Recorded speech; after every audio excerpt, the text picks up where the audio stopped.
Ready, down, put.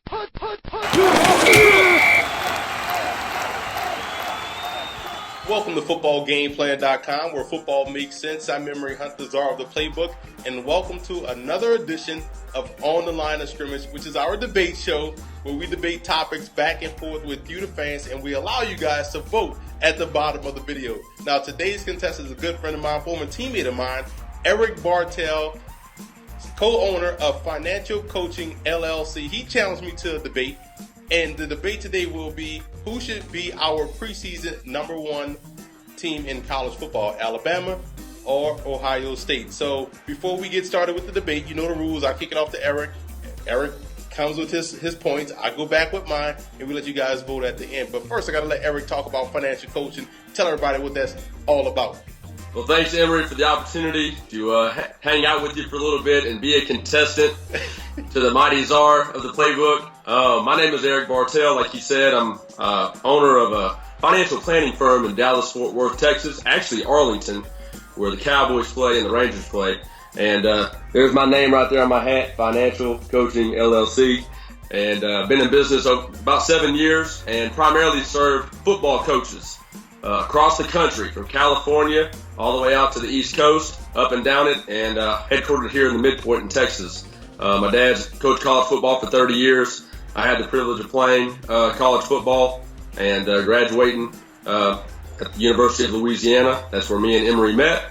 So we shared a locker room and a few conversations and a few games of PlayStation as well. So it's been a good ride and a good chance to see Emory, you succeed since leaving Lafayette, and just taking it day by day and trying to, improve the lives of my clients one coach at a time, because I believe the best coaches in the world are the ones that aren't freaking out about their money. So they're the best coaches, the best daddies, the best sons, the best spouses, and every coach has a game plan on the field, but do you really have a game plan off the field? So that's where I step into the scene to help coaches get a game plan off the field with their money, because when their money's working, they work better.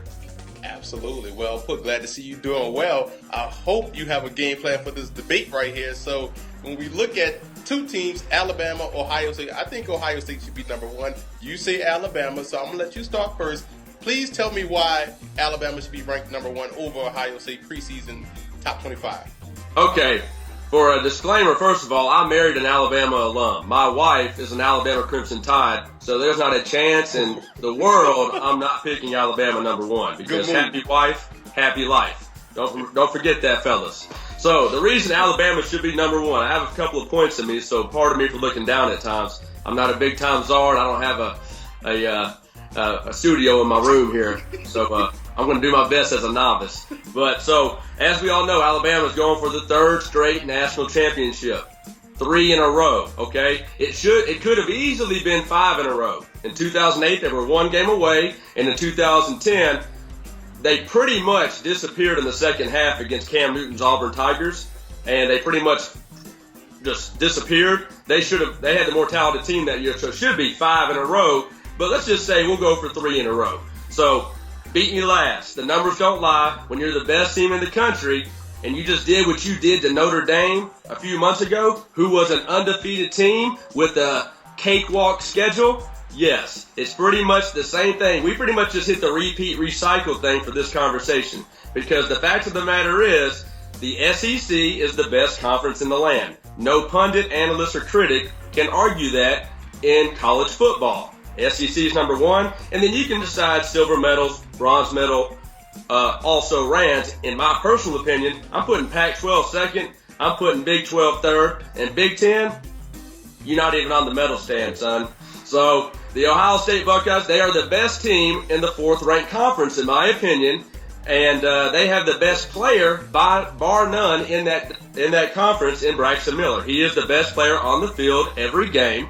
Urban Meyer knows this, and everybody in the stadium knows it as well. So when you have the best player in the 4th best conference on the team, and their schedule, if you look at their schedule, my Lord, you talk about cream puff. Their non-conference schedule, Buffalo, San Diego State, Cal, and FAMU. All right, listen, let me jump in and First of all, you can't bring up a schedule. It's a fair point to me right there. Can't bring up the schedule without bringing up that late in November, Alabama has Chattanooga on the schedule. Now, the Moccasins are pretty good, but that's still Chattanooga on the schedule late on the, for an SEC team. And this is not the first time Alabama has done this. A couple years ago, Georgia Southern was on the schedule late in the season, and they were in a battle in that ball game. So Alabama's schedule was the wishbone. Right. So they're supposed to win. So now when you look at Ohio State, you mentioned some good talent. Braxton Miller, obviously one of the better players in the country, could win the Heisman Trophy this year. The reason why I think Ohio State should be number one is that, one, they went undefeated, just like Alabama. I know they were ineligible. They couldn't go to a bowl game, but they went undefeated. Still tough to do in college football. And the fact that that entire offensive line returns. This is the second year in Urban Meyer's system. An SEC coach made Florida get back to where they were under Steve Spurrier, winning championships. So he's recruited a lot of guys from SEC country coming up to Ohio State, which means they're going to be faster, more acclimated to the system in year two, and the schedule does set up nice for them. But I do think that in this conference, the Big Ten, this year there'll be a lot better top to bottom. It won't be the parity, but you have to like Northwestern, you have to like Wisconsin. Even without Brett Bielema, they're still a very good team. And I still believe right now Michigan is an underrated team. So I think going into the season, Ohio State has to be number one because the potential is there for this team to be explosive. Okay. Those are all valid points. You had to dig a little deep to get them, but I respect that about you, and I love that about you. Looking off of last year's schedule, the only team that they both played from a true barometer was Michigan. I went to the game, the season opener, where Alabama played Michigan, and could have put 100 points on them. True. They beat the pants off of them. And every year, the rivalry game for Ohio State is Michigan. And Michigan, they beat Michigan 26-21. And last year, they escaped some games. And they barely out-hustled the Indiana Hoosiers 52-49.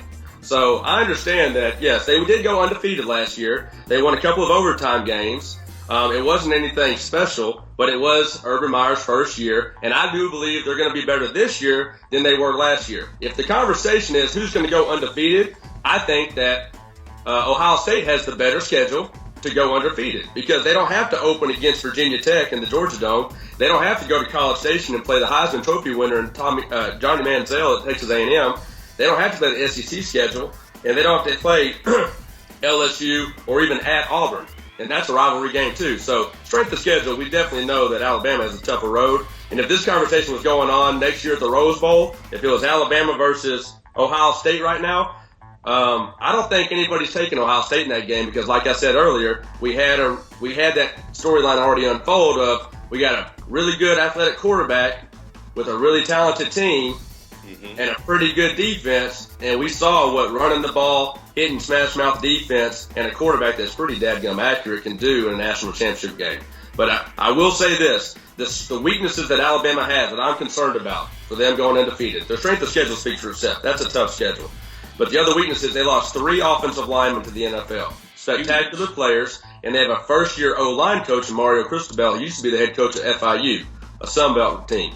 So how they mesh in the spring and the season, that's going to put a lot of heat or take it off of senior A.J. McCarron and T.J. Yeldon now being the premier back. But I love their depth at receiver. They can all fly and stretch the field. I love their defense that led by Kirby Smart for his 7th year. And up front, they lost 3 D linemen. They got all the linebackers back, and they lost a couple of corners. But other than that, I think Deion Blue in the secondary is going to get a lot better. I like HaHa Clinton-Dix. And I know you like Landon Collins from Louisiana, the top-rated safety in the country that was exposed and embarrassed on national TV by his mom because he chose Alabama over LSU. So there's a lot of great things going on, but Ohio State, this year, they have to play with pressure. Last year, they didn't have any pressure. They knew they weren't going to a bowl game, and they knew that in the first year, it's a honeymoon. So whether they do great or not, that's what it is. I think they set the bar too high, and they got too much hype out there right now because they got Emory Hunt telling me that Ohio State is a better football team than Alabama. Is that what I'm hearing? Exactly. And you made 2 of my points already. I was going to address that offensive line right away. The fact that they lose those 3 guys, 2 of which were first-round picks, That's huge, number one. And the defensive line, you mentioned that as well. So both sides of the line of scrimmage, they're not going to be as tough as they were last year. The back end, they'll do fine. They'll be fine at safety. I think they may even upgrade with Collins over Lester. I think that's an upgrade.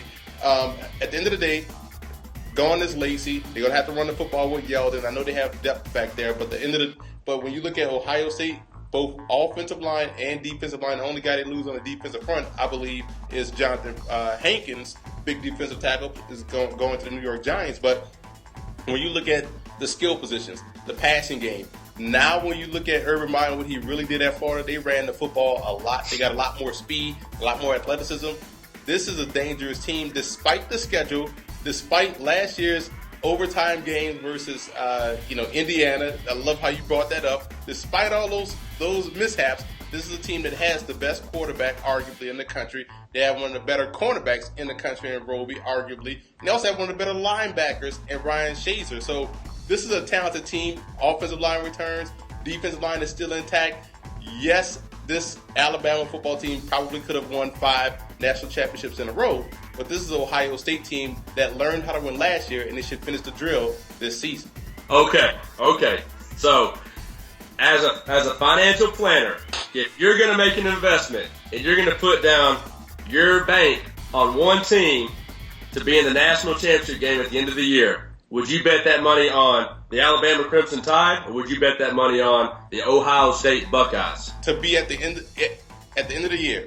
We're getting it on video right now. Right. I would say Ohio State because they have the easier way. Because Alabama has not only the tougher schedule, but they also have to play that bonus game. So does the Big Ten, but they have to play the championship game. But they don't have to play Georgia or South Carolina. They don't have to play Georgia, South Carolina, and don't have to play LSU if they meet up. Again, sort of like what happened in Notre Dame. So I think Ohio State wins most of their games on their schedule. I think they can end up, if I had to pick out of the two, I would say Ohio State. Now, would I pick Ohio State to win head on versus Alabama? That's not even the topic of this. That's not the debate. The spin, the debate. That's not the topic with the Last year, the preseason number 1 was USC. Those bums didn't even end up in the top 25. Listen, and they had the same reasons you just gave for Ohio State. A weak conference, a stud quarterback coming back, who I know that you're not a believer in either, but that's what the media hyped up. So, we can push and take what we can. Ohio State lost all 4 D linemen and 2 linebackers. They got 1 coming back on the front 7 and 2 in the back end. The only other weakness that I see other than the O-lineman is special teams. That's it. The kicker for Alabama, Cade Foster, is from Southlake, Texas, right down the road. And I don't think he can handle a big kick in a big game. I really don't. So if it comes down to a big kick in a big game, I'm not taking Alabama in that situation with that center, hold, and kick, as we saw 2 years ago at Bryant-Denny when LSU beat them. Well, look at this. You got to score points to win. And I know you have to play great defense. Alabama will be able to play defense. Can they put up enough points? Can Ohio State put up points? Ohio State can play any style of game. They can play it slow. We saw that versus Indiana. We saw that versus, let's say, Michigan. And can they play, where they have to score a lot of points to win? We've seen that all year long. So they can play any type of game. I don't think Alabama can. So as far as coming into the season, I have more questions about Alabama's front lines on both sides of the ball, more so than I do Ohio State. Although it's tough to go against Alabama in a must-win situation, but that's not the debate. That's not what we're talking about. We're talking about preseason number 1, and we're gonna stop it right there. We're gonna let the fans vote who won this debate. I can't believe I may have taken a beat down right here, but we're going to let the fans vote at the bottom. And if you want to debate me once again, hit us up on Twitter at FBallGamePlan with the hashtag DebateMe. And I'll let Eric tell you guys where you can find more information about Financial Coaching LLC. Yeah, you can follow me on Twitter. I'm at Eric Bartel, EricBartel. And my website's still under construction. I'm not just going to put something pitiful on the web. I'm going to make it cool and dynamic. So until that gets up and running, the website, I'll let people know via Twitter and Facebook how to get a hold of me on my website. But other than that, Emory, great points. Ohio State, they got a good chance to be a good team, but they ain't going to be the national champions. It ain't going to happen. They played Alabama 3 times in bowl games, and they've never won. That is not the debate. That is not the debate. I don't want you trying to merge debates. You can't merge debates. Give me my votes. Give the man his votes. All right, man. Emery, thank you. Roll Tide. All right.